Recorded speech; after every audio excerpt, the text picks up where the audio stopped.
কাজিৰঙাৰ পঞ্চতাৰকা হোটেল নিৰ্মাণ প্ৰসংগত মন্ত্ৰী অতুল বৰা হোটেল আৰু মিউজিয়াম নিৰ্মাণৰ বাবদ ৬০ বিঘা মাটি লোৱা হৈছে। মাটিৰ গৰাকীক উচিত পৰিমাণৰ ক্ষতিপূৰণৰ ব্যৱস্থা কৰা হৈছে আৰু ইয়াৰে অধিকাংশ ইতিমধ্যে লাভ কৰিছে ক্ষতিপূৰণ।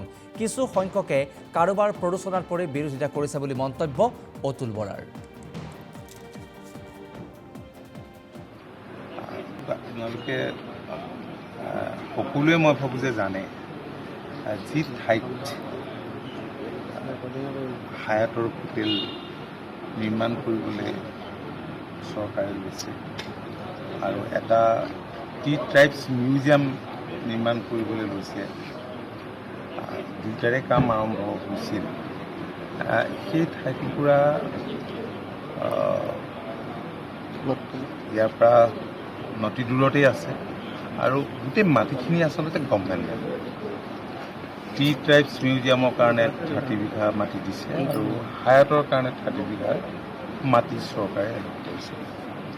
কিন্তু তৎসত্ত্বেও তাত কিছুমান আমাৰ চাহ জনগোষ্ঠীৰ ভাই ভনী থকা বুলি তেওঁলোকে কোৱাত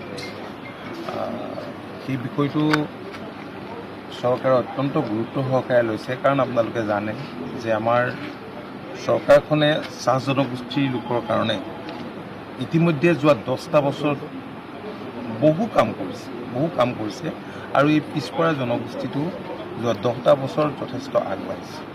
আৰু শেহতীয়াকৈ আপোনালোকে জানে যে আমাৰ চৰকাৰখনে মাটিৰ পাট্টা দিয়াৰ কাম আৰম্ভ কৰিছে ইতিমধ্যে প্ৰায়। কাজিৰঙাৰ পঞ্চতাৰকা হোটেল নিৰ্মাণ প্ৰসংগত মন্ত্ৰী অতুল বৰা হোটেল আৰু মিউজিয়াম নিৰ্মাণৰ বাবদ ৬০ বিঘা মাটি লোৱা হৈছে। মাটিৰ গৰাকীক উচিত পৰিমাণৰ ক্ষতিপূৰণৰ ব্যৱস্থা কৰা হৈছে আৰু ইয়াৰে অধিকাংশ ইতিমধ্যে লাভ কৰিছে ক্ষতিপূৰণ। কিছু সংখ্যকে কাৰোবাৰ প্ৰৰোচনাৰ পৰি বিৰোধিতা কৰিছে বুলি মন্তব্য অতুল বৰাৰ। আপোনালোকে সকলোৱে মই ভাবোঁ যে জানে যি ঠাইত হায়াতৰ হোটেল নিৰ্মাণ কৰিবলৈ চৰকাৰে লৈছে আৰু এটা টি ট্ৰাইবছ মিউজিয়াম নিৰ্মাণ কৰিবলৈ লৈছে, দুয়োটাৰে কাম আৰম্ভ হৈছিল। সেই ঠাইটুকুৰা ইয়াৰ পৰা নতি দূৰতেই আছে আৰু গোটেই মাটিখিনি আচলতে গভৰ্ণমেণ্টে টি ট্ৰাইবছ মিউজিয়ামৰ কাৰণে 30 বিঘা মাটি দিছে আৰু হায়াতৰ কাৰণে 30 বিঘা মাটি চৰকাৰে কৰিছে। কিন্তু তৎসত্ত্বেও তাত কিছুমান আমাৰ চাহ জনগোষ্ঠীৰ ভাই ভনী থকা বুলি তেওঁলোকে কোৱাত